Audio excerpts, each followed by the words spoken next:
important thing as we started the show today, faith. Faith. You're going to lose it. None of you. He denies you faith if you do not love for others what you love for yourself. The young man, all of a sudden, with this very psychological treatment, this psychiatry, which is a very simple, it doesn't take rocket science, he felt like he was not thinking. He was selfish. He was not considerate. He was not opening his eyes wide. It was all about him. And that Islam teaches you it's not all about you, it's about others. If you live for yourself, you'll die for yourself. And then he said, but can you pray for me? Now here is the spiritual intervention. And then the Prophet, peace be upon him, put his palm over his chest and then said the following dua, Allahumma tahir qalbah. Oh God, purify his heart. وحسن فرجه. And make it easy for him to get married. Meaning make him answer his desires in a right way. وَوَسِعْ رِزْقَهُ. And widen the possibilities for him. Broaden the possibilities. Increase the possibilities of making a living. Sustain him. And with that prayer, peace came over his heart and consequently over his soul. And the man left with a new perception of life. And of course, he started thinking positive. It was a matter of weeks, according to the narrators, that this person got married, this person became counselor to other youth, and this. It takes only few words to bring that peace. So I set this example just to tell you that communication between fathers and children, between different generations, it needs this humbleness, unwillingness to come down. We have to acknowledge that we were raised, if we are immigrants, in a different context. Our perceptions are different. Our cultural barriers are our problems. And culture is culture, and deen is deen. And deen is very simple. Is one God in heaven, and I am a human being, and I do my best.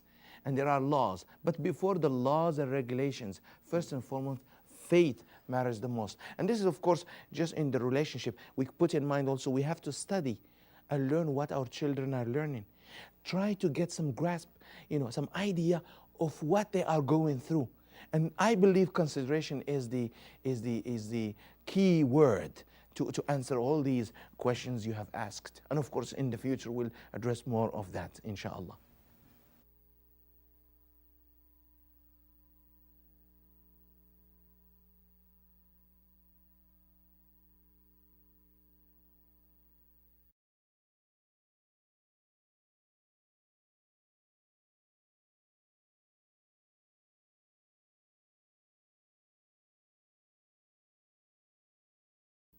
Welcome back. We're still with the Islam for Common Sense series, explaining, answering questions.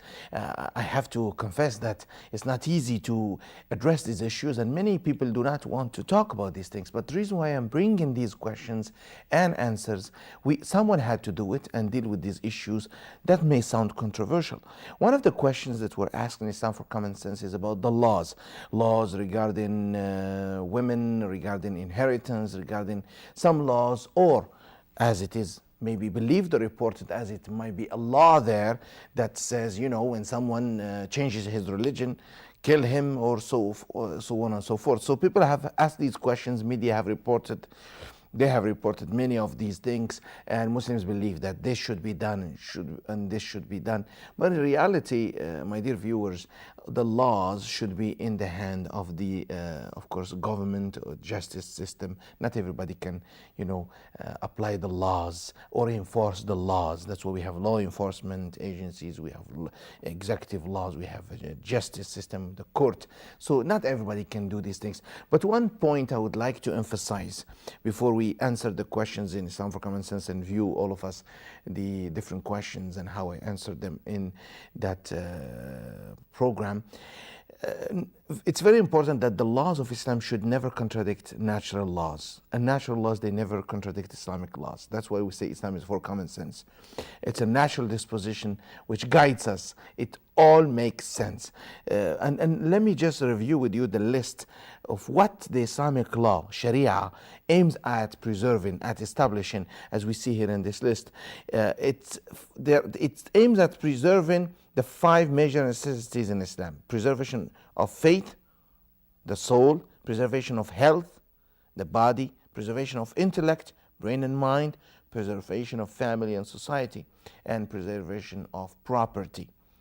This issue of apostasy that comes up, and issues of these laws and rape and this, all these have nothing to do really with Islam, because the issue of apostasy, we will explain it, or the laws that were made for a specific time in a different context, should not be read as a ruling that is for any time by anyone. This is very important. So let's hear the answer to those questions, and we will be back.